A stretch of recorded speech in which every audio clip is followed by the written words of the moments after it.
আরশের প্রথম থাকে না একদম প্রপার হাগ, যে আসলে ভালোবাসার যে হাগটা হয় ওইটা আমার মনে আছে। আমার প্রিয়া ছিল প্রতারক, তার দেয়া সকল বাধা মরে গেছে। প্রেমের ছ্যাঁকা খেয়ে অতিরিক্ত ধূমপানে ফুসফুস নষ্ট হয়েছে জনপ্রিয় অভিনেতা আরশ খানের। সহশিল্পী তানিয়া বৃষ্টির প্রেমের ফাঁদে পড়ে আজ জীবনটাই শেষ করছেন আরশ খান। সম্প্রতি এমনই একটা গুঞ্জন বেশ সাড়া ফেলেছে সামাজিক যোগাযোগ মাধ্যমে। শোনা যাচ্ছে তানিয়া বৃষ্টির প্রতারণার চক্রে ফেঁসে গেছেন আরশ খান। তাহলে এই বিষয়টি আসলে কি ছিল? কেনই বা বৃষ্টিকে ছেড়ে সুনেরাকে ধরলেন আরশ? চলুন তার বিস্তারিত জেনে নেওয়া যাক। তানিয়া বৃষ্টির সঙ্গে চুটিয়ে প্রেম করার একটা গুঞ্জনে উঠে এসেছিলেন আরশ খান।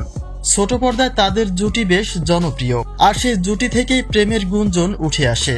যদিও সে ব্যাপারে ওপেন ক্যামেরায় মুখ খোলেননি দুজনের কেউ, তবে তাদের ঘনিষ্ঠতায় সেই গুঞ্জন সময়ের সঙ্গে বাড়তেই থাকে। কিন্তু হঠাৎ করে তাদের মাঝে জুটির পরিবর্তন দেখা যায়। বৃষ্টি তার ফর্মে অন্যান্যদের সঙ্গে জুটি বেঁধে কাজ করেন, অন্যদিকে আরশ ও সুনেরা সহ অন্যান্যদের সঙ্গে জুটি বাঁধেন, যার মাঝে বেশি ঘনিষ্ঠতায় দেখা যায় সুনেরার সঙ্গেই। আরশের সঙ্গে বৃষ্টির জুটি ভাঙার পরেই একটা সন্দেহ তৈরি হয় যে তাদের সম্পর্কের বিচ্ছেদ হয়েছে। আর সেই অবস্থান থেকেই আরশ জানিয়েছিলেন তার ফুসফুস প্রায় শেষের দিকে। তবে তিনি সেখানে তার জন্য নিজের ধূমপানকে দায়ী করেন। কিন্তু সেই ঘটনায় উঠে এসেছে নানা রকম আলোচনা সমালোচনা।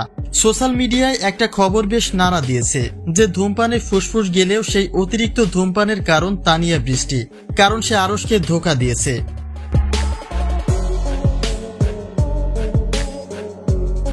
এখন কথা হচ্ছে আরশ তার শারীরিক অবস্থা নিয়ে পরিষ্কার বক্তব্যই রেখেছেন, যেখানে তিনি উল্লেখ করেছেন ধূমপান তিনি ছাত্র জীবন থেকেই করেন, আর তার ফুসফুস এতটাও খারাপ হয়নি।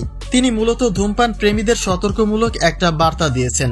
অতএব এই বিষয়টিকে পুঁজি করে নানা রকম গুজব ছড়িয়ে পড়েছে।